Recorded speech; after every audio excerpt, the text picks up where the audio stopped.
Against the gods अर्थात देवताओं के विरुद्ध। अध्याय 1110 से 1112।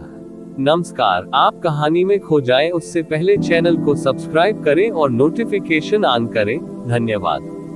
मेनू दिखाओ उपन्यास बिन उपन्यास देवताओं के विरुद्ध अध्याय 1110। अप्रत्याशित फसल गुना। प्रिय पाठकों, कृपया प्रीमियम सामग्री पढ़ने के लिए यहाँ नोवेलबिन ऐप डाउनलोड करें।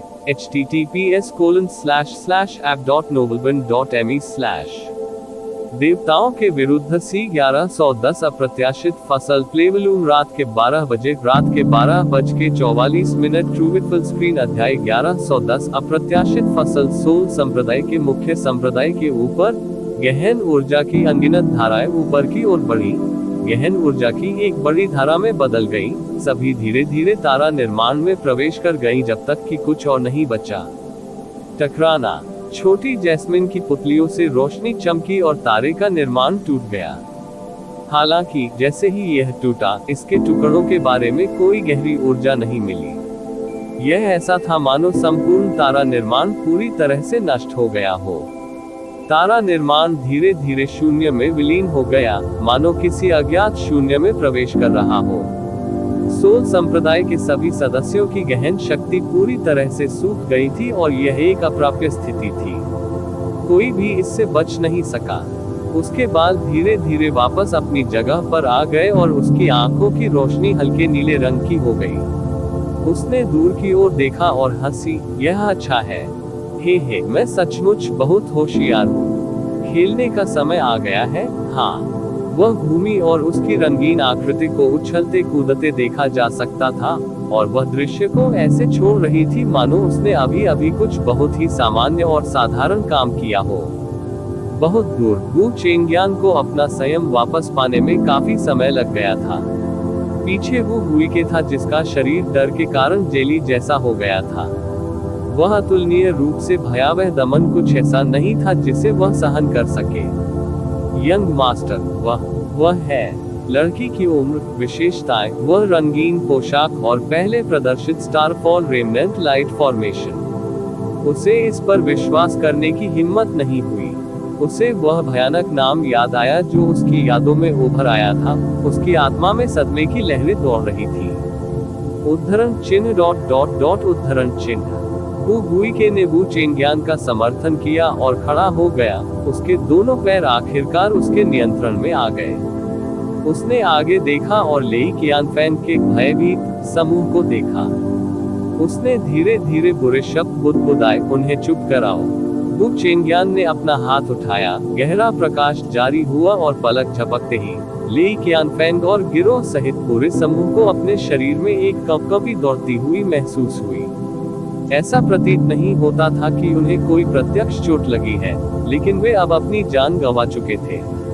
वू चेंग्यान एक दैवीय संप्रभु था। उन्हें मारना उतना ही आसान था जितना कि उसके हाथ पर हाथ फेरना, और अब तो और भी आसान था जब उनकी गहन शक्तियां पनगु हो गई थी। छोटी जैस्मीन बहुत दूर नहीं गई और उसने महसूस किया कि वू चेंग्यान और वू गुइके की आभा गायब हो गई है, जैसे कि उनमें अब और रुकने भागने की हिम्मत नहीं थी। छोटी जैस्मीन ने अपनी दोनों भौहें ऊपर उठाई। उसके छोटे हाथों ने गहरे इमेजरी स्टोन के 2 टुकड़ों को पकड़ रखा था। उसके होंठ बगल की ओर खींचे हुए थे, जिससे एक कुटिल मुस्कान दिखाई दे रही थी। Black feather merchant guild.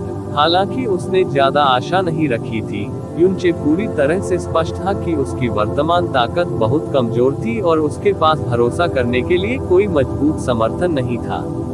Profound God convention से पहले 9 स्टार दिव्य बुद्ध जेड और अमर सम्राट ग्रास को ढूंढना एक असंभव उपलब्धि होने वाली थी। तुलनात्मक रूप से 2 साल की इस समय अवधि के भीतर प्रशिक्षण और दिव्य क्लेश क्षेत्र तक पहुंचने की उम्मीद, हालांकि उम्मीदें धुंधली थी, यह उनके लिए एकमात्र विकल्प बचा था। जी रुयान ने उनके लिए एक प्रशिक्षण कक्ष की व्यवस्था की थी जो बाहरी दुनिया से बिल्कुल अलग था। यह अतुलनीय रूप से शांत था। यहाँ अंदर वो पूरे मन से शांति से प्रशिक्षण पर ध्यान केंद्रित कर सकता था। हालांकि थोड़ी देर बाद अनगिनत बार अपनी आंखें बंद करने और खोलने के बाद भी वह खुद को शांत करने में असमर्थ था। जब वह मू बिंगयुन के पीछे ईश्वर क्षेत्र तक गया तो उसका केवल एक ही उद्देश्य था और वह था जैस्मीन को फिर से देखना। म्यू जुवानयन कहन मार्ग की उनकी दूसरी शिक्षिका वह बादलों के ऊपर खड़ी एक बर्फीली देवी थी, फिर भी उन्होंने उनकी रक्षा के लिए तरीकों और साधनों का इस्तेमाल किया था जो निचले क्षेत्र से थे। उसका हृदय अनंत कृतज्ञता से भर गया था और साथ ही वह उस उपकार का बदला भी नहीं चुका सका जो उसने उस पर दिखाया था। इसके बजाय वह केवल दयनीय रूप से बच सका। उसने उसे दूसरी बार देखने की हिम्मत नहीं की, न जाने क्या परिणाम होंगे। हालांकि हर बार जब वह उसकी आवाज और चेहरे के बारे में सोचता था तो उसे चिंता होती थी कि उसे अभी भी स्पष्टता नहीं मिली है और उसकी चोटें ठीक नहीं हुई है। और हेलिन जो उसकी बाहों में मर गया था, उनकी दोस्ती स्पष्ट रूप से छोटी थी, एक जीवित था, लेकिन उसकी मृत्यु, अंत में वे आंसू, उसके शब्द और वह चिंता, यह उसकी अंतरात्मा पर एक भारी बोझ की तरह था। वह जैस्मीन की तलाश करना चाहता था, हेलिन की बहन की तलाश करना चाहता था, और यहाँ तक कि माफी मांगने और म्यू जुआनेन तक पहुँचने का रास्ता ढूंढने के लिए स्नो सॉन्ग क्षेत्र से गुजरने के अनगिनत विचार भी थे। उसने एक गहरी सांस छोड़ी। युन चे ने अपनी आंखें खोली और ऊपर देखा। वह एक दिन के लिए शांति में था, फिर भी उसकी आंखों में अभी भी उथल पुथल का भाव था। वह पूरी तरह से अचंभित लग रहा था। जैस्मीन, मैं कैसे करूं? सर लिंग युन, क्या मैं अंदर आ सकता हूं? बाहर से एक मृदु और कोमल आवाज अंदर आई। युन चे ने खड़े होकर दरवाजा खोला। उसने जी रुयान को वहां खड़ा देखा, उत्साह से लाल और अविश्वसनीय रूप से उत्साहित दिख रहा था। उसने उत्सुकता से पूछा, मिस रुयान, क्या हुआ? The soul sect. जी रुयान थोड़ा हौंफ रहे थे। द सोल सेक्ट पूरी तरह से समाप्त। उद्धरण चिन्ह प्रश्नवाचक चिन्ह उद्धरण चिन्ह। यू चे ने भौहें चढ़ाई। आप क्या कह रहे हैं? सोल संप्रदाय का क्या हुआ? जी रुयान ने धीरे से कुछ सांसें ली और फिर शांत हो गई। हमें अभी अभी सोल संप्रदाय की मुख्य शाखा से समाचार मिला है। कुछ अविश्वसनीय रूप से अजीब हुआ। एक बड़ी नीली रोशनी ने पूरे सोल संप्रदाय को ढक लिया और फिर उसके बाद सोल संप्रदाय के भीतर, शिष्यों से लेकर बुजुर्गों तक, 10 सांसों के भीतर उनकी गहन शक्तियां पनगु हो गईं। उद्धरण चिन्ह उद्धरण चिन्ह। यू चे की भौहें उछल गईं। उन्होंने जी रुयान की अभिव्यक्ति और आवाज के माध्यम से पुष्टि की कि यह सच है। ये कैसे हो सकता है? जी रुयान ने आगे कहा, पहले मुझे इस पर विश्वास नहीं हुआ, लेकिन पिता और मैं इसे सत्यापित करने के लिए व्यक्तिगत रूप से गए। ये 100 नहीं, 1000% सच है। मेरे पिता ने ब्लैक सोल माउंटेन के सामने लेई कियानफेक की लाश भी खोजी थी। उद्धरण चिन्ह तो फिर दिव्य मार्शल क्षेत्र के लोगों के बारे में क्या? युन चे की भौहें चढ़ गई। वह अभी भी इस समाचार पर कार्रवाई करने में असमर्थ है। मुख्य संप्रदाय में 8 मिलियन से अधिक सदस्य थे। उन्होंने प्रवेश करने के लिए एक बार मून स्प्लिटिंग कैस्केड का उपयोग किया था। इसका आकार बहुत बड़ा था और विशेषज्ञों से भरा हुआ था। वे सभी डाकिया क्षेत्र के शीर्ष पर थे। भयावह बात यह थी, वास्तव में उन सभी की गहन शक्ति पनगु हो गई थी। ये बिल्कुल अविश्वसनीय और समझ से परे परीक्षा थी। दिव्य मार्शल क्षेत्र के सदस्य वहां नहीं थे। ऐसा लगता है जैसे वे पहले ही जा चुके हैं। इसके अलावा जी रुयान की आंखें चमक उठी। इस तरह की घटना होने पर एकमात्र संभावना यह है कि दिव्य मार्शल क्षेत्र के महान क्षेत्र के राजा ने रॉयल वुड स्पिरिट के मुद्दे पर अपने गुस्से के कारण सोल संप्रदाय के साथ ऐसा किया। गुड स्पिरिट्स के बारे में सर लिंग युन की समझ शायद अभी भी काफी सही है। हालांकि divine martial realm, great realm king जैसे अस्तित्वों के लिए उनका उपयोग बेहद फायदेमंद है। ये जानते हुए कि सोल संप्रदाय एक रॉयल वुड स्पिरिट को पकड़ने में कामयाब रहा, उसे खुशी से पागल कर देगा, लेकिन रॉयल वुड स्पिरिट को खोने से वह गुस्से से पागल हो जाएगा और यह किसी भी तरह का सामान्य गुस्सा नहीं होगा। ये बात यू चे को अजीब नहीं लगी।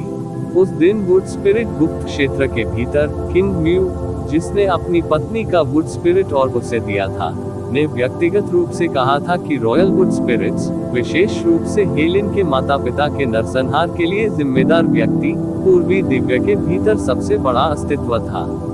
क्षेत्र ब्रह्मा सम्राट देव क्षेत्र, यहाँ तक कि राजा क्षेत्र भी ऐसे ही थे। दिव्य मार्शल क्षेत्र की तो बात ही छोड़ दे। हेलेन का रॉयल वुड स्पिरिट और प्राप्त करने के बाद अब वह किसी अन्य की तुलना में अधिक स्पष्ट था कि वे इतने प्रतिष्ठित क्यों थे। यद्यपि दिव्य मार्शल क्षेत्र और आत्मा संप्रदाय विवाह से संबंधित है, ये केवल सतह पर है। वे निश्चित रूप से आत्मा संप्रदाय को कोई मूल्यवान चीज भी नहीं मानते हैं। अपने क्रोध में दिव्य मार्शल क्षेत्र राजा संपूर्ण आत्मा संप्रदाय को भी मिटा सकता था।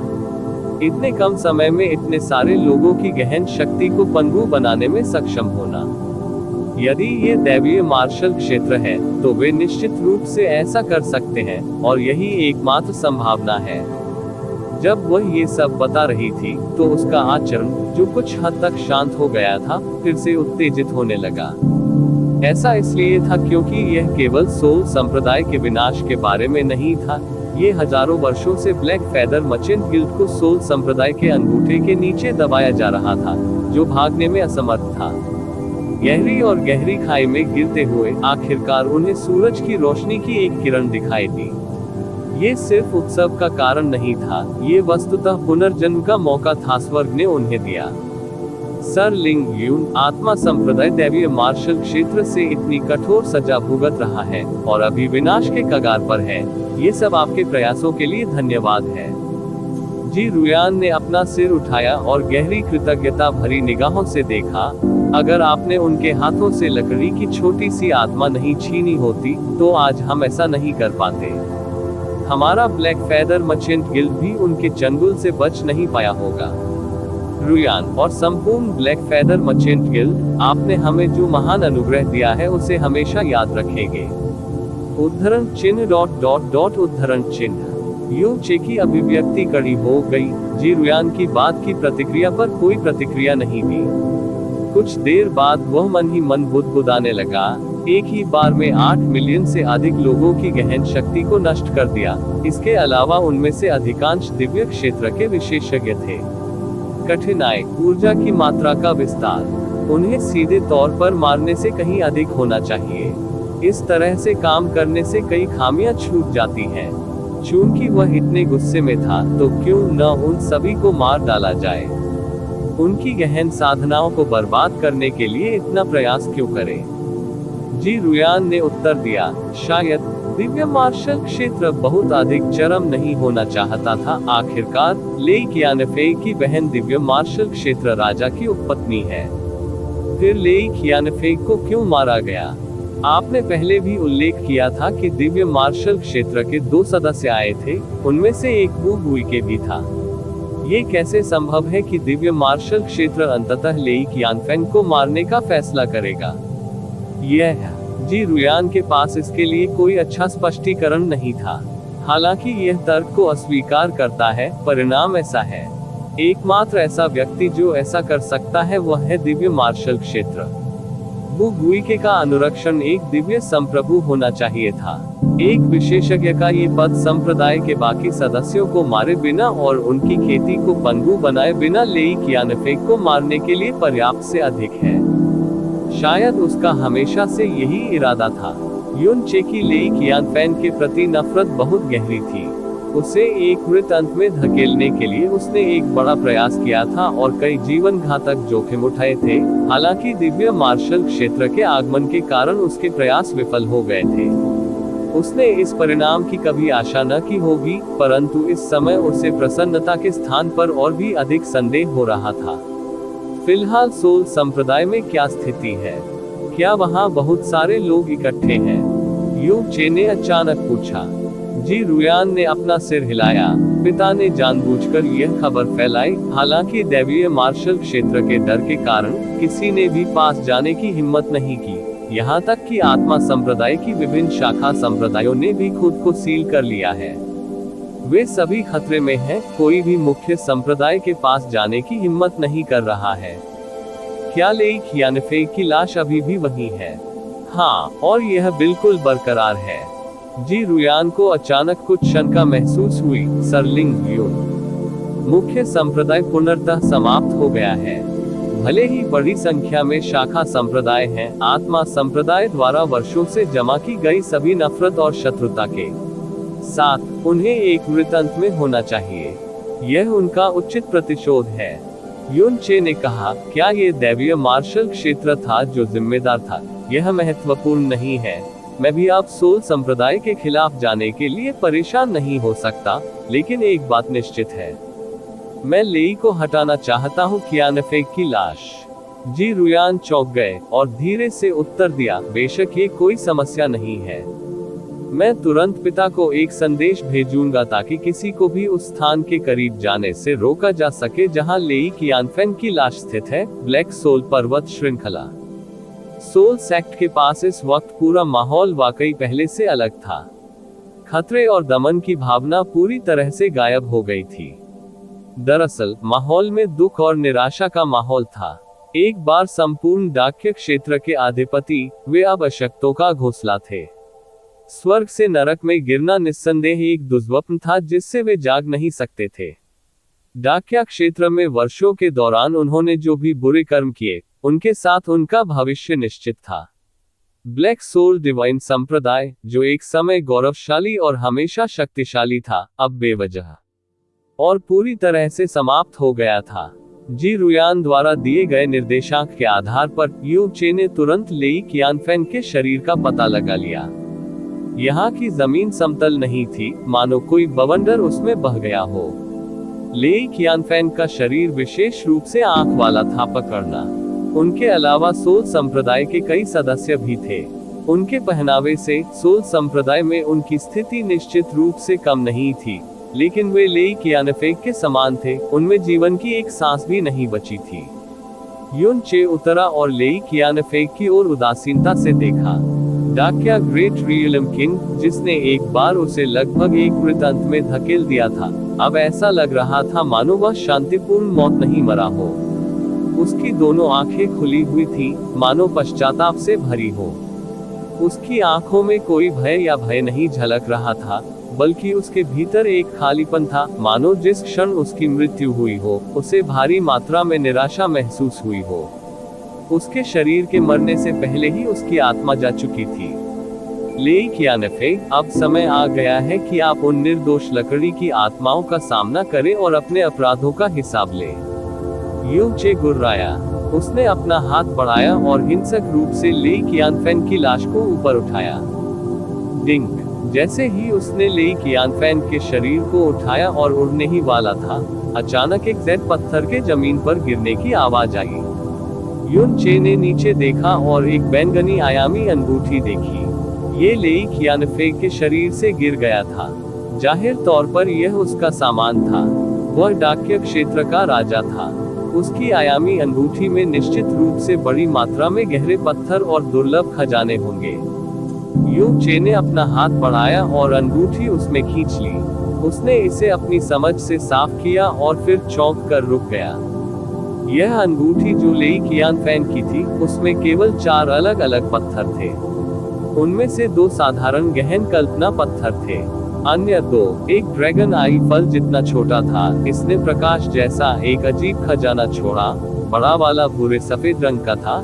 यह एक बेहद साधारण पत्थर जैसा दिखता था। यू चे ने चतुराई से इन 4 पत्थरों को बाहर निकाला। लेई कियानफेंग एक बेहद अमीर आदमी था, उसके भीतर केवल 4 पत्थर ही क्यों होंगे? उसने सबसे पहले उस पूरे सफेद पत्थर को उठाया। युन चे ने कुछ गहन ऊर्जा डाली और इसका निरीक्षण करने की कोशिश की, लेकिन उसकी गहन ऊर्जा तुरंत कट गई और वह आगे और जांच करने में असमर्थ हो गया। युन चे की भौहें आश्चर्य से उछल गईं। ये साधारण दिखने वाली चट्टान निश्चित रूप से कुछ असाधारण थी। हालांकि वह गहरी ऊर्जा के साथ इसकी जांच करने में असमर्थ थे। जी रुयान को पता होना चाहिए कि यह क्या था। उसने इसे दूर रख दिया। युन चे ने फिर चमकता हुआ जेड पत्थर उठाया। इसकी चमक तेज नहीं थी, ये शांतिपूर्ण और आरामदायक थी। जब उसने इसे देखा तो अनायास ही उसे अंधेरी रात के आकाश में चमकते खूबसूरत सितारों की याद आ गई। उन्होंने इसमें कुछ गहरी ऊर्जा डाली और उनके दिमाग में एक नाम उभरकर सामने आया। युन चे का हाथ कांपने लगा और वह चिल्लाया, divine 9 star Buddha zag. Report अध्याय टिप्पणियां संपर्क करें टॉस साइट में दान करें मेनू दिखाओ उपन्यास बिन उपन्यास देवताओं के विरुद्ध अध्याय 1111 आराम गुना प्रिय पाठकों कृपया प्रीमियम सामग्री पढ़ने के लिए यहाँ नोबलबन ऐप डाउनलोड करें https://app.nobelbun.me/ देवताओं के विरुद्ध C1111 आराम प्लेवलूम रात के 12 बजे रात के 12:44 ट्रूविट फुल स्क्रीन अध्याय 1111 आराम यूचे थोड़ी देर के लिए स्तब्ध रह गया। उसने जेड पत्थर को अपनी हथेली में घुमाया। तारों की भांति चमकती प्रकाश की 9 किरणें उसकी आंखों में समा गईं। काफी देर तक उसे अपनी आंखों पर विश्वास नहीं हुआ। दिव्य 9 सितारा बुद्ध जैग, ये वह था जिसकी वह केवल अपने सपनों में कामना कर सकता था। उसे बार बार बताया गया था कि ऊपरी सितारा क्षेत्रों में भी इसे प्राप्त करना बेहद कठिन था। उसने डिवाइन 9 स्टार बुद्ध जैड की खातिर लेई कियानफेन से भारी मात्रा में गहरे पत्थर उगाही किए थे। वास्तव में उन्होंने स्वीकार किया कि इस बात की बहुत अधिक संभावना थी कि वह इसे कभी हासिल नहीं कर पाएंगे, लेकिन अब ये सीधे उनके हाथों में आ गया है। यह ऐसा था मानो वह अभी अभी स्वर्ग से नीचे गिरा हो और उसने बस झुककर उसे उठा लिया हो। लेई कियानफेग एक निचले क्षेत्र का राजा था, उसके पास इतना खजाना कैसे हो सकता था? और वह स्पष्ट रूप से मर चुका था और इसे उसके शरीर से नहीं हटाया गया था, और वह बस इसे लेने में कामयाब रहा। और यह वही था जो वह पूरे समय से तलाश रहा था। यह सौभाग्य का चरम आघात था। क्या स्वर्ग ने आखिरकार उसकी जरूरतों को पहचान लिया? क्या आखिरकार उनकी आंखें खुली? हालांकि उसे सदमे और असंभवता का गहरा एहसास हुआ, लेकिन इसमें कोई संदेह नहीं कि यह एक बहुत ही सुखद आश्चर्य था। वह हंसना चाहते हुए कान से कान तक मुस्कुराया, लेकिन उसकी भावनाएं इतनी उफान पर थी कि वह अस्थायी रूप से भूल गया कि कैसे हंसना है। लेई कियानफेग को मरे काफी समय हो गया था और उसकी लाश सफेद पड़ने लगी थी। हालांकि वह भयानक थी और उसका धमकी भरा चेहरा यूचे की आंखों को अचानक बहुत अच्छा लगा। लेई कियानफेग, जब आप जीवित थे तो आपने अनगिनत बुरे काम किए, लेकिन अपनी मृत्यु में आपने वास्तव में एक बड़ा अच्छा काम किया है। यदि तुमने ये चीज मुझे पहले ही सौंप दी होती, तो शायद मैं तुम्हारे पुत्रों को इससे भी अधिक तीव्र मृत्यु मरने देता। यू चे ने लेई कियानफेन से बड़बड़ाना शुरू कर दिया। उसका दिल तेजी से धड़क रहा था जब उसने जेड के इस टुकड़े को हटा दिया जो सचमुच स्वर्ग से गिर गया था। जैस्मीन, यू चे ने अपना सिर उठाया और याद करके मुस्कुराया। ऐसा लगता है जैसे स्वर्ग भी चाहता है कि मैं तुम्हें एक बार फिर पाऊं। अब मुझे केवल अमर सम्राट घास के डंठल की कमी महसूस हो रही है। मैं निश्चित रूप से आपको निश्चित रूप से ढूंढूंगा। उसके पीछे एक कमजोर लेकिन परिचित आभा लगातार उसके करीब आ रही थी। युन चे ने अपनी कल्पनाएं बंद कर दी और घूम गया। उसने देखा कि 7 रंग की पोशाक पहने एक लड़की उसकी ओर उड़ रही है। उसके होठों से मधुर और सुंदर धुन निकल रही है। चमेली की पंखुड़ियां सफेद होती हैं, डेहलिया के छींटे इंद्रधनुषी होते हैं, गुलाब बिल्कुल भी प्यारा नहीं होता है, और चांदनी का फूल एक बड़ा विकृत संकी होता है। आह साला, उसने अचानक यूचे को देखा। जैसे ही छोटी जैस्मीन ने उसे बुलाया, वह खुशी से हंसते हुए उड़ गई। हे, तो तुम यहाँ हो। डाकिया क्षेत्र बहुत बड़ा था और फिर भी वह हमेशा उसमें भाग जाता था। यूचे को पहले ही इसकी आदत हो चुकी थी। हालांकि यह छोटी लड़की एक पहेली थी, वह पहले से ही और अधिक जानने के लिए बहुत आलसी था। उसने अपने चेहरे पर असहाय भाव लाते हुए उत्तर दिया, तुम कहाँ भाग गए थे? आप में अभी भी मुझसे पूछने की ईमानदारी है। छोटी जैस्मीन ने अपनी नाक सिकोड़ ली और उस पर अपना अंगूठा घुमाया। तुम अचानक बिना हिले डुले वहीं बैठ गए और इतनी देर तक मुझे नजरअंदाज करते रहे। बेशक मैंने खुद जाकर खेलने का फैसला किया। जब मैं वापस आया तो तुम गायब हो चुके थे। क्या तुमने मुझे जानबूझकर पीछे छोड़ दिया? उद्धरण चिन्ह ... उद्धरण चिन्ह। यू चे एक पल के लिए अवाक रह गया। आह जीजा जी, वो आपके हाथ में क्या है? कितनी सुंदर रोशनी है। छोटी जैस्मीन उसके पास पहुंची और उसका हाथ पकड़ लिया। उसने निराशा का भाव प्रकट करते हुए कहा, ये केवल एक गहरा इमेजरी पत्थर है, और मुझे आश्चर्य हुआ कि यह किस प्रकार का मजेदार खिलौना था। आप इसे अपनी हथेली में पकड़े हुए हैं, क्या आपने कुछ मजेदार रिकॉर्ड किया है? मैं देखना चाहता हूँ। ले कियानफेग ने इन दो गहन इमेजरी पत्थरों को 9 स्टार बुद्ध डिवाइन जेड के साथ एक साथ रखा था। उनमें स्पष्ट रूप से कुछ बहुत महत्वपूर्ण रिकॉर्डिंग्स थी। यू चे भी काफी उत्सुक था, इसलिए उसने उत्तर दिया, ठीक है, लेकिन पहले तुम्हें मुझसे वादा करना होगा। तुम जो कुछ भी देखो, तुम्हें मेरी पूर्व अनुमति के बिना उसके बारे में किसी और को बिल्कुल नहीं बताना चाहिए। ये तो तय है, जो लड़कियां बकवास फैलाती हैं वे घृणित हैं, छोटी जैस्मीन ने तुरंत उत्तर दिया। उद्धरण चिन्ह ... उद्धरण चिन्ह। यू चे ने अपने होठों को झुकाया, पहले गहन इमेजरी स्टोन में थोड़ी मात्रा में गहन ऊर्जा डाली। प्रोफाउंड इमेजरी स्टोन के केंद्र से बाहर की ओर प्रक्षेपित एक छवि। यू चे ने लेई कियानफेन की आकृति देखी, उनकी आधिकारिक पत्नी जियोकिन टोग उनके साथ थी।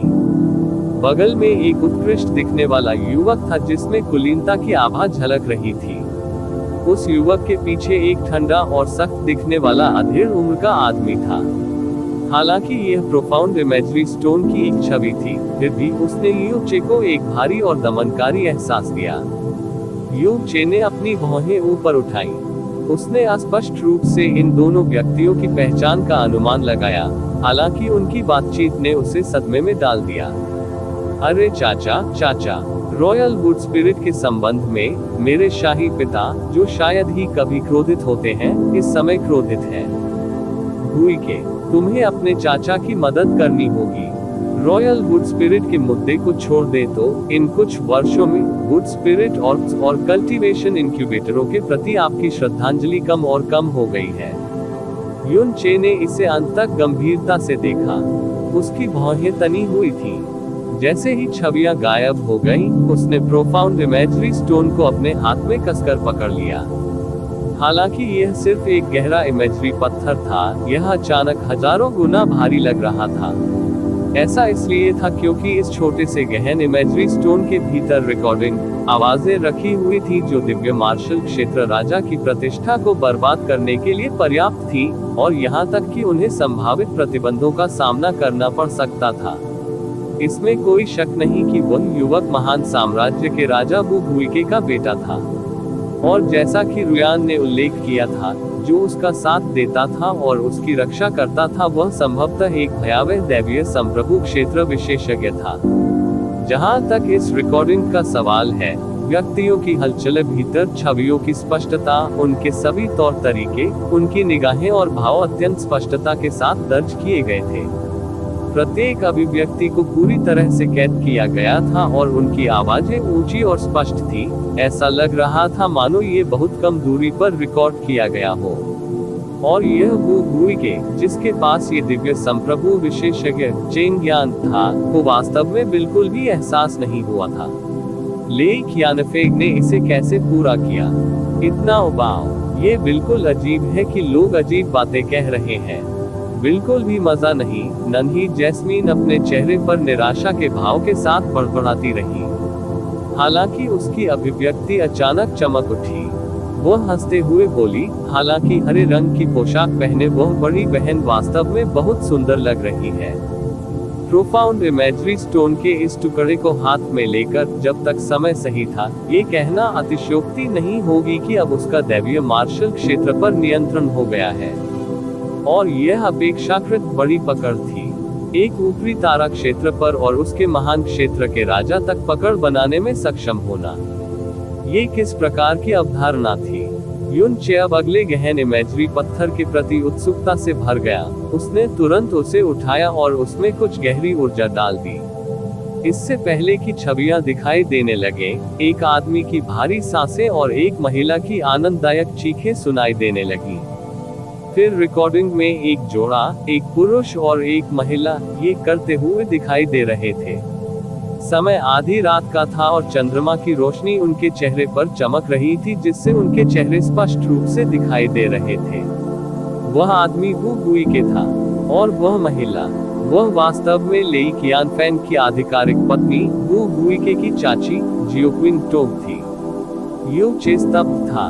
उसके कानों के एक तरफ एक गुस्से में युवा लड़की की आवाज थी जो उस पर चिल्ला रही थी। छोटी चमेली ने अपनी आंखें ढक ली और दूर कूद गई। उसका चेहरा गहरे लाल रंग का था। तुम बुरे आदमी हो, सेक्स के शौकीन हो, सुपर डुपर परवर्ट हो। आप वास्तव में बहुत घृणित हैं। ये इस तरह की घिनौनी चीज। तुम टिल्ड एट प्रतिशत। युन चे ने जल्दी से प्रोफाउंड इमेजरी स्टोन को हटा दिया और बचाव में अपने दोनों हाथ ऊपर उठाए। ये मेरी चीजें नहीं हैं, मैंने अभी अभी इन्हें उठाया है। आपने न केवल इतना घृणित कार्य किया, बल्कि आप अपने गलत कार्यों को स्वीकार करने से भी इनकार कर रहे हैं। तुम सचमुच बहुत बुरे आदमी हो, छोटी चमेली चिल्लाई। युन चे ने असहाय होकर अपने कंधे उचकाए। ठीक है, मैं एक घृणित सुपर डुपर विकृत व्यक्ति हूँ, इसलिए भविष्य में तुम्हें मेरा अनुसरण नहीं करना चाहिए। समाप्त होने के बाद उसने ली कियानफेंग की लाश को पकड़ लिया और उड़ना शुरू कर दिया। अरे, आप कहाँ जा रहे हैं? मेरे लिए रुको। नन्ही चमेली ने उसके पीछे दौड़ते हुए अपने दोनों छोटे हाथ अपनी आंखों से नीचे लाए। उद्धरण चिन्ह ...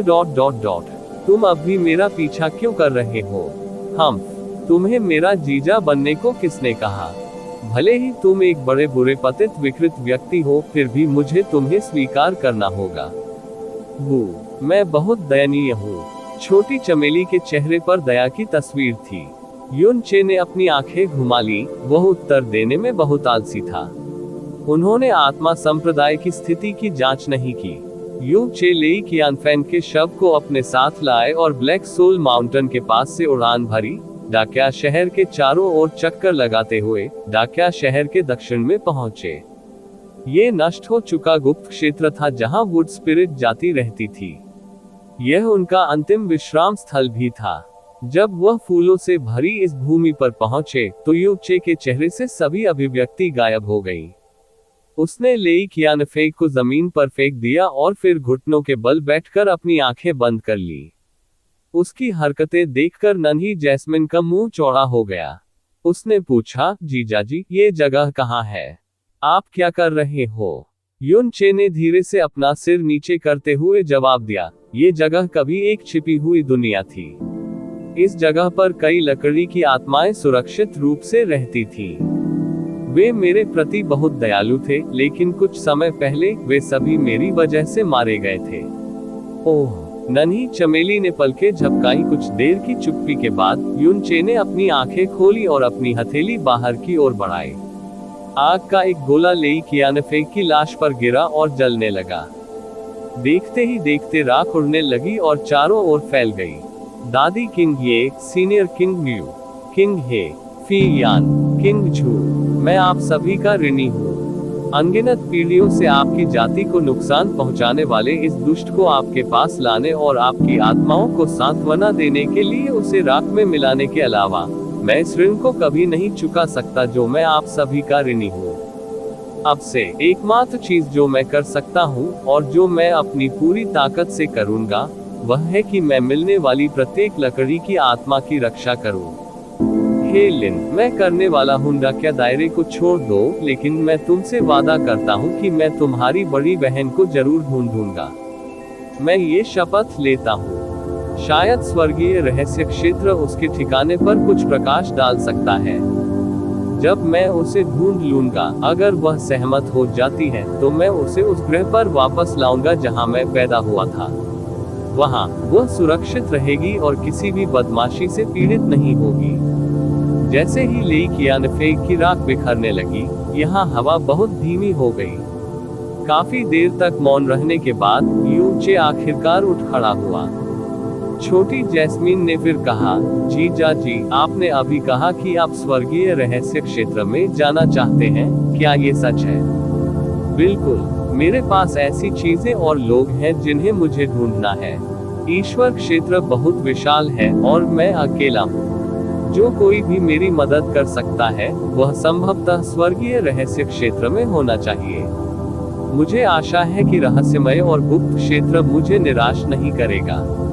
ओह, लड़की के चेहरे पर विरोधाभासी भाव थे। उसने अपनी नाक दबाए और जल्दी से कहा, जीजा जी, मुझे लगता है कि आपके लिए स्वर्गीय रहस्य लोक में न जाना ही बेहतर होगा। अगर तुम जाओगे भी तो कोई मतलब नहीं होगा। युन चे ने उसकी ओर घूरकर देखा। आपको कैसे मालूम?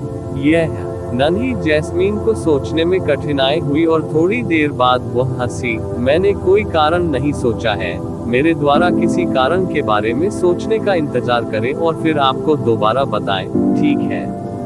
उद्धरण चिन्ह ... उद्धरण चिन्ह। यू चे ने तिरछी नजरें झुका ली और उसने अपना सिर नीचे कर लिया। छोटी लड़की, तुम्हें अभी भी मुझे यह नहीं बताना है कि तुम कौन हो और कहां से हो। इससे कोई फर्क नहीं पड़ता कि मैं कहां जाता हूं। आप हमेशा मेरे स्थान का सटीक पता लगाने में सक्षम होते हैं। आप वास्तव में कौन हैं? मेरे करीब आने का तुम्हारा मकसद क्या है? ऐसा इसलिए है क्योंकि आप मेरे जीवन बचाने वाले उपकारी हैं और मेरे जीजा जी भी। छोटी चमेली ने ईमानदारी से उसकी ओर देखा। यू चे का मुंह हिल गया। अगर मैं आप पर विश्वास करूं, तो मैं मूर्ख बनूंगा। उसने खुद को सीधा किया और उसकी आंखें उस पर टिक गईं। जब मैंने स्वर्गीय रहस्य क्षेत्र का उल्लेख किया, तो आपके चेहरे पर एक अजीब भाव था। क्या आप कोई हैं? स्वर्गीय रहस्य क्षेत्र से रिपोर्ट, अध्याय, टिप्पणियां संपर्क करें, टॉस साइट में दान करें, मेनू दिखाओ, उपन्यास बिन उपन्यास, देवताओं के विरुद्ध, अध्याय 1112। स्वर्गीय रहस्य क्षेत्र बंद हो गया। गुणप्रिय पाठकों, कृपया प्रीमियम सामग्री पढ़ने के लिए यहाँ नोबलबन ऐप डाउनलोड करें। https://app.nobelbin.me/ देवताओं के विरुद्ध C1112। स्वर्गीय रहस्य क्षेत्र बंद हो जाता है। प्लेवलू रात के 12 बजे, रात के 12:44। ट्रूविट फुल स्क्रीन, अध्याय 1112। स्वर्गीय रहस्य क्षेत्र बंद हो गया। यू चे केवल लापरवाही से जांच कर रहा था और उसे कोई उम्मीद नहीं थी। हालांकि उसे यह उम्मीद नहीं थी कि उसके इस वाक्य से लड़की भड़क उठेगी। बकवास, बकवास। निस्संदेह मैं स्वर्गीय रहस्य क्षेत्र का व्यक्ति नहीं हूँ। स्वर्गीय रहस्य क्षेत्र में केवल बूढ़े, अजीब और बदसूरत बूढ़े दादाजी हैं। मैं बहुत प्यारी लोली हूँ और आपने वास्तव में कहा था कि मैं स्वर्गीय रहस्य क्षेत्र से कोई हूँ, कि बहुत ज्यादा है। नीच। उद्धरण चिन्ह ... उद्धरण चिन्ह। यू चे ने घूरकर देखा और उसकी आभा तुरंत कमजोर हो गई। मेरा ये मतलब नहीं था। मैं केवल आकस्मिक रूप से था। आपका मतलब बिल्कुल यही था। छोटी जैस्मीन का चेहरा गुस्से से भर गया। ये सबसे खराब चीज है जो आप एक खूबसूरत लड़की के साथ कर सकते हैं। मैं तुम्हें अनदेखा करने जा रहा हूँ। नन्ही जैस्मीन वास्तव में गुस्से में अपनी बात खत्म करने के बाद पलटी और दूर उड़ गई।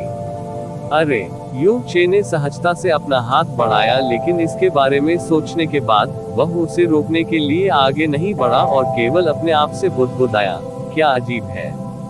आप मुझे मनाने के लिए मेरा पीछा नहीं करेंगे। लड़की की गुस्से भरी चीखें दूर से सुनी जा सकती थी। अब मैं सचमुच तुम्हें अनदेखा करने जा रही हूँ। जैसे ही उसने बोलना समाप्त किया, लड़की और भी तेजी से चली गई और यू चे की नजरों से ओझल हो गई। लिटिल जैस्मीन के चले जाने के बाद जब यू चे डाकिया शहर लौट आया, तब भी वह दोबारा दिखाई नहीं दी। वह मासूम और बेदाग, बचकानी और अनुचित लग रही थी, लेकिन अब जब यू चे ने इसके बारे में सोचा तो वह पूरे समय चुप्पी साधे रही। हालांकि उसकी आंखें असाधारण रूप से निर्दोष और शुद्ध थीं, जैसे कि रत्न सितारों के साथ जुड़े होते हैं। इसके अलावा वह कभी भी उसके लिए खतरे का कोई एहसास नहीं लेकर आई। भले ही वह लगभग 2 बार उसकी मौत का कारण बन चुकी थी। युन चे को पता नहीं क्यों, लेकिन उसके भीतर बिल्कुल भी नफरत नहीं बढ़ रही थी। हालांकि जब वह गुस्से में हास्यास्पद तरीके से चली गई तो उसने राहत की सांस ली, फिर भी उसे उसकी थोड़ी याद आ रही थी। ये स्वर्गीय रहस्य क्षेत्र में जाने का समय है। आशा करते हैं कि वहाँ कुछ पुरस्कार मिलेंगे। युन चे अपने पास मौजूद कई अरब गहरे पत्थरों के बारे में सोच रहा था। आत्मविश्वास महसूस कर रहा हूँ। इससे कोई फर्क नहीं पड़ता कि ऊपरी सितारा क्षेत्र कितने ऊपरी थे, उन्हें विश्वास नहीं था कि दो स्वर्गीय रहस्यों के लिए इतने गहरे पत्थरों का आदान प्रदान नहीं किया जा सकेगा। ब्लैक फेदर मर्चेंट गिल्ड में पहुंचकर मिस्टर जी पहले ही लौट चुके थे। यू चे को देखते हुए वह तुरंत उठा और असाधारण रूप से उत्तेजित होकर यू चे से कहा, सर लिंग यू, सोल संप्रदाय बर्बाद हो गया है। डाकिया दायरे में स्थिति काफी हद तक बदलने वाली है। मेरा ब्लैक फेदर मर्चेंट गिल्ड एक बार फिर से नई जान फूंक सकेगा। ये सब आपके द्वारा हमें दिया गया है, फिर भी हमारे पास आपकी दयालुता को वापस करने का कोई रास्ता नहीं है। कृपया मेरा प्रणाम स्वीकार करें। अपने उत्तेजित भाषण के बाद मिस्टर जी यू चे के सामने गहराई से झुक गए। हालांकि यू चे ने ब्लैक फेदर मर्चेंट गिल्ड के लिए ऐसा कुछ नहीं किया, लेकिन परिणाम वास्तव में सुधार के आभार के समान थे। यून चे उसकी मदद करने के लिए आगे बढ़ी और बोली, मिस्टर जी, आपको ऐसा करने की जरूरत नहीं है। मैं आज यहाँ एक अनुरोध के साथ आया हूँ। क्या सर लिंग यून स्वर्गीय रहस्य क्षेत्र की ओर जाने वाले हैं? मिस्टर जी ने मुस्कुराते हुए आगे पूछा, रुयान ने पहले ही इस जी को आपके मामलों के बारे में सूचित कर दिया है। कम समय में दिव्य 9 सितारा बुद्ध जैड और अमर सम्राट ग्रास जैसी रहस्यमय वस्तुओं को खोजने के लिए स्वर्गीय रहस्य क्षेत्र वास्तव में सबसे अच्छा दांव होगा, लेकिन लागत भी बहुत अधिक होगी। हालांकि चूंकि आपके ऐसे इरादे हैं, मुझे यकीन है कि आप पहले से ही अच्छी तरह से तैयार हैं। स्वर्गीय रहस्य क्षेत्र में जाने के लिए मिस्टर जी और भी अधिक उज्जवल रूप से मुस्कुराए। वास्तव में रुयान 1 घंटे पहले ही इस मामले में व्यक्तिगत रूप से शामिल हो चुके हैं। तुम्हें बस यहाँ थोड़ा आराम करना होगा, और जल्द ही। महोदय, मिस्टर जी के बोलने से पहले ही जी रुयान की आवाज, जो थोड़ी चिंतित थी, पीछे से सुनी जा सकती थी।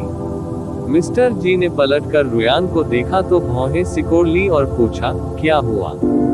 सर लिंग यू, अभी खबर आई है। जी रुयान ने यू चे की ओर देखा। कई घंटे पहले स्वर्गीय रहस्य क्षेत्र ने अचानक अपनी सीमाओं को बंद करने की घोषणा की। वे किसी को भी प्रवेश करने से मना कर रहे हैं और स्वर्गीय रहस्य क्षेत्र की ओर जाने वाली सभी आयामी संरचनाएं अब सक्रिय नहीं की जा सकती। यह है। मिस्टर जी ने भौहें चढ़ाई। ऐसा क्यों होगा? ऐसा कहा जाता है कि ऐसा गहन ईश्वर सम्मेलन के कारण हुआ है। हालांकि केवल स्वर्गीय रहस्य क्षेत्र ही जानता होगा कि यह सच है या नहीं, जी रुयान ने कहा। उद्धरण चिन्ह ... उद्धरण चिन्ह। यू चे की छाती ऊपर उठ गई और उसने पूछा, क्या उन्होंने बताया कि उनकी सीमाएं कितने समय के लिए सील रहेंगी? ये 2 साल के लिए होगा। ऐसा कहा गया है कि सीमाएं प्रोफाउंड गॉड कन्वेंशन के समापन के बाद ही खुलेंगी। जी रुयान की अभिव्यक्ति गहरी हो गई। कोई भी उम्मीद नहीं कर सकता था कि मामला इतना संयोगपूर्ण होगा। उद्धरण चिन्ह ... उद्धरण चिन्ह। यू चे को फिलहाल ऐसा महसूस हो रहा था मानो वह ठंडे पानी में भीग गया हो।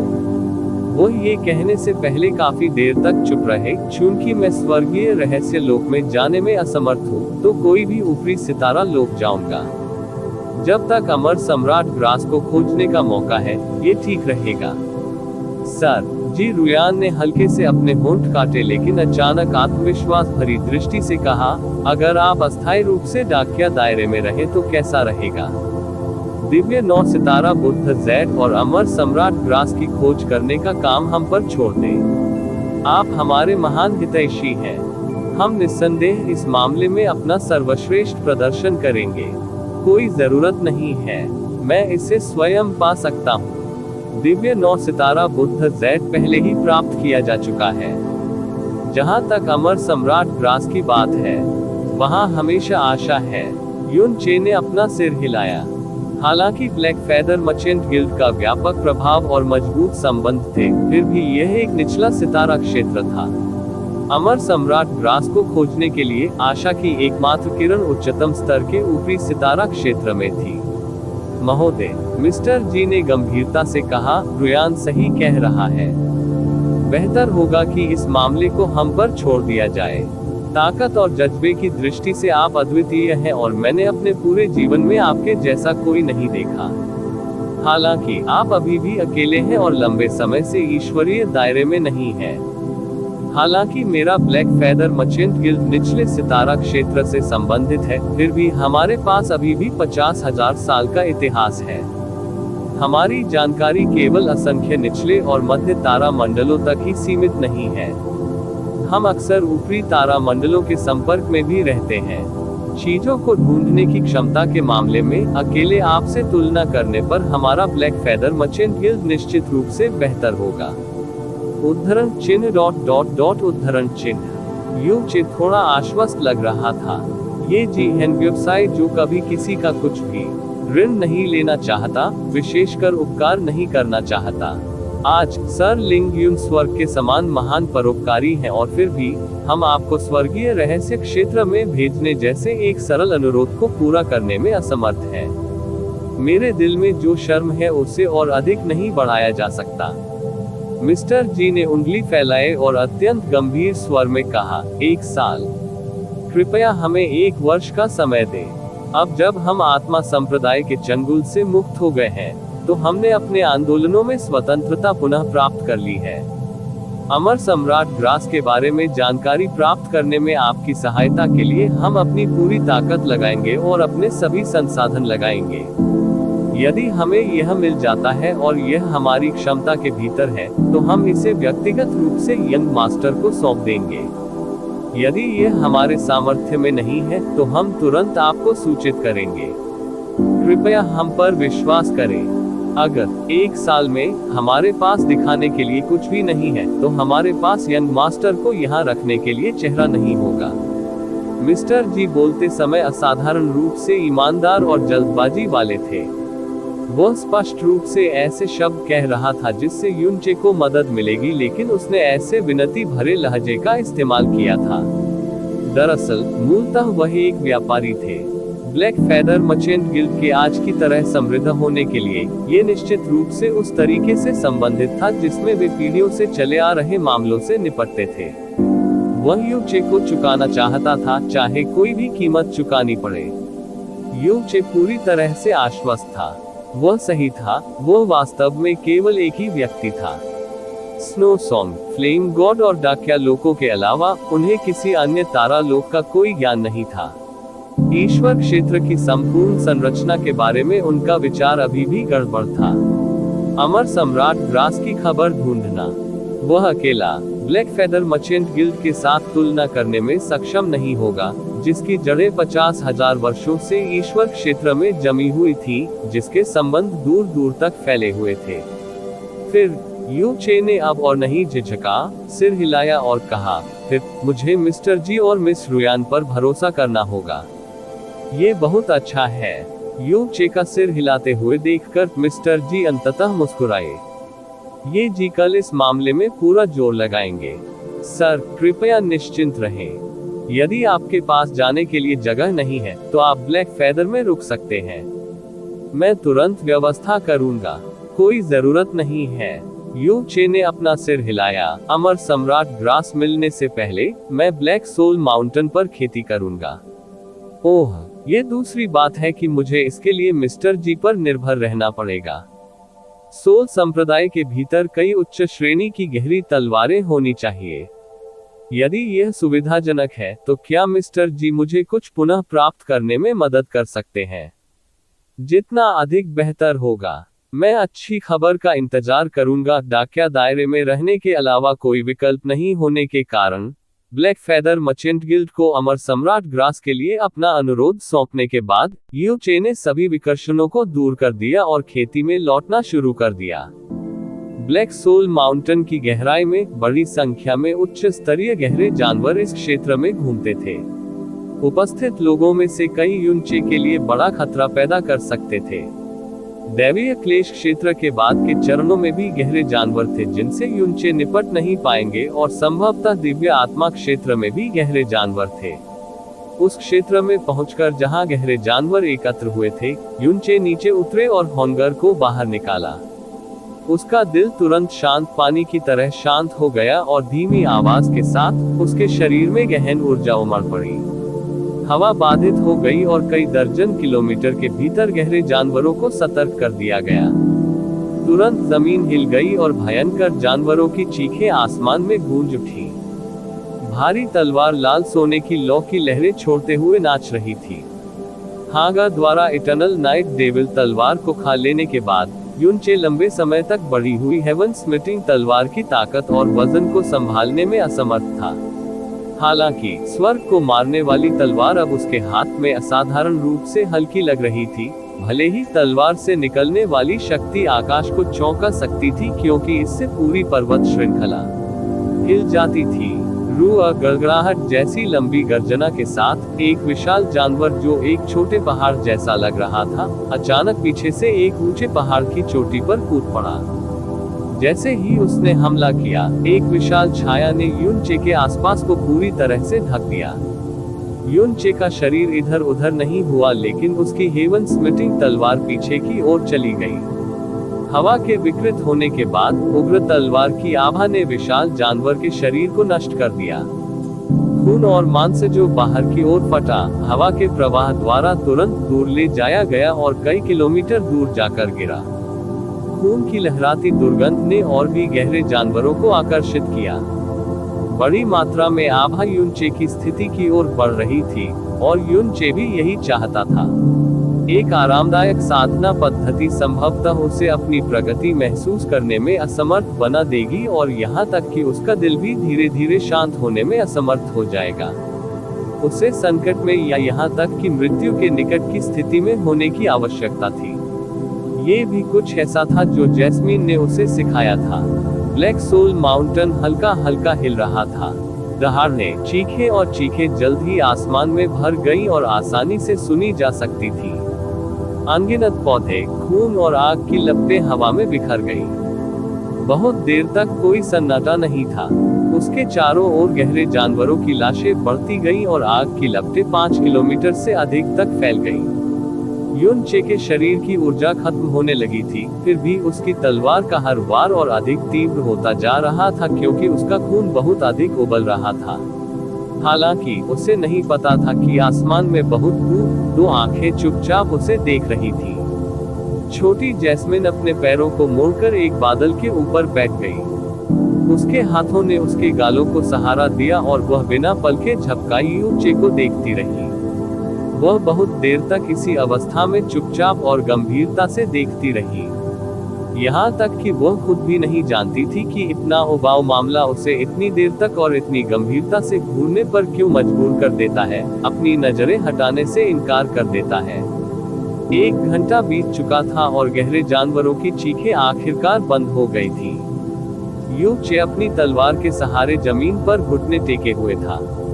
ऐसा लग रहा था जैसे उसकी तेज सांसों से उसका शरीर टूट जाएगा। उसके बगल में गहरे जानवरों की लाशों के अवशेष पहाड़ की तरह ढेर हो गए थे, और खून की दुर्गंध इतनी अधिक थी कि लोगों को इससे उल्टी करने की इच्छा हो रही थी। युनचे एक टूटे हुए पत्थर के सामने झुक गया और अपनी चोटों का इलाज करना शुरू कर दिया। उसकी अभिव्यक्ति भयावह रूप से शांत थी। उस पर लगी सभी चोटें जो अन्य लोगों के लिए भयावह थीं, उनके लिए असाधारण रूप से सामान्य और सामान्य थीं। सचमुच समान। उसकी निगाह अभी भी युनचे पर टिकी हुई थी। नन्ही जैस्मिन मन ही मन बुदबुदा रही थी। उसकी निगाह अनजाने में धुंधली हो रही थी। अधिक सामग्री खोज रहे हैं। आप जो चाहते हैं वो हमारे पास हो सकता है। डिस्कवरी फीड रिपोर्ट अध्याय टिप्पणियां संपर्क करें। टॉस साइट में दान करें। इसी प्रकार के अपडेट्स लेते रहने के लिए हमारे चैनल ऑडियो बुक्स 108 को सब्सक्राइब करें और नोटिफिकेशन ऑन करें। धन्यवाद।